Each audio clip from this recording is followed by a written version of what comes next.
for the Dina magazine, and now he's throwing one of those hats into the ring for Pasadena Mayor. Jason Hardin is here.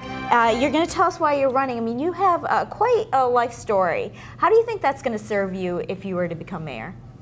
Well, I think the challenges that I've been through in life actually gives me the experience that the other candidates don't have. I believe that you have to be in touch with the common citizen of Pasadena, and I think I relate to more people in Pasadena than my counterparts. Yeah, what do you think are some of the key issues facing the city of Pasadena that you'd want to address if you were elected mayor?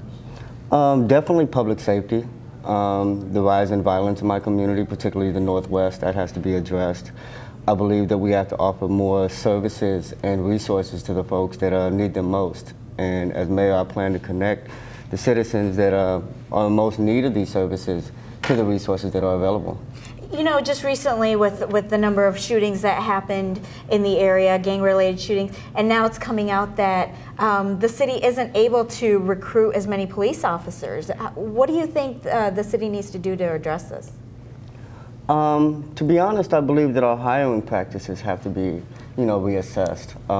We do have the funds to facilitate the officers that we need. We can fully staff our officers, but we do have to address the hiring procedures. And I think that if we do that, we can kind of get the officers we need and better patrol our community. Well, speaking of funds, $6.4 million less in funds. This embezzlement scandal, what kinds of things need to be put in place so something like this doesn't happen, and it's not just just a lucky thing that we are able to find something like this out? Accountability. We have to put accountability in place. I believe there's a level of complacency in our local government that's a problem. I think one of the things about my candidacy is that I do challenge the system. I do represent the voices that are unheard in our community, and I think we need more public participation.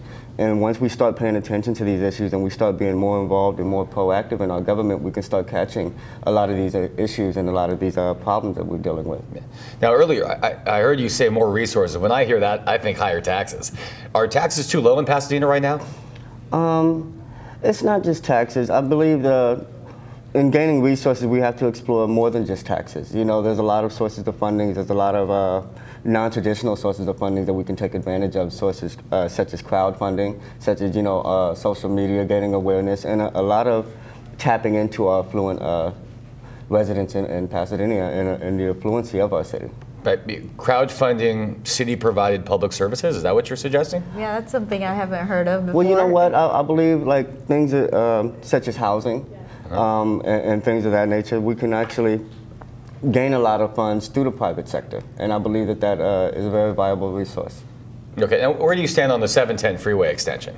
Well, I'm against the 710. I believe that with the 710, it's going to cause more harm than good in our community. I believe all the problems that it's supposed to address is really going to worsen. We're going to have more traffic. We're going to have definitely more pollution, and it's going to be definitely a safety and liability issue on the part of the city.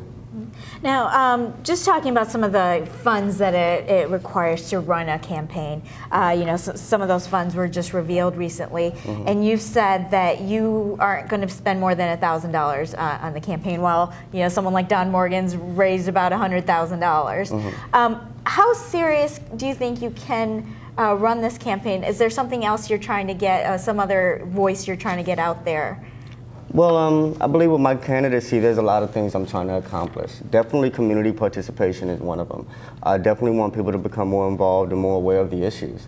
And I think just being a candidate does that regardless of if I win or lose. But on top of that, I believe that you need money. You need more money and campaign funds when you're not really doing the work. When you're really out there meeting the people and getting the job done, and on a day-to-day basis, you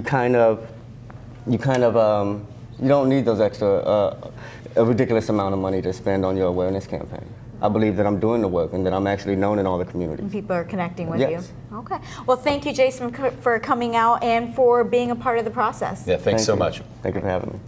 Well, the one thing many of us do as soon as we wake up could be stressing us out for the rest of the day. Dr. Michelle tells us what it is and how you can decrease your stress in the CCN Family to Family segment next.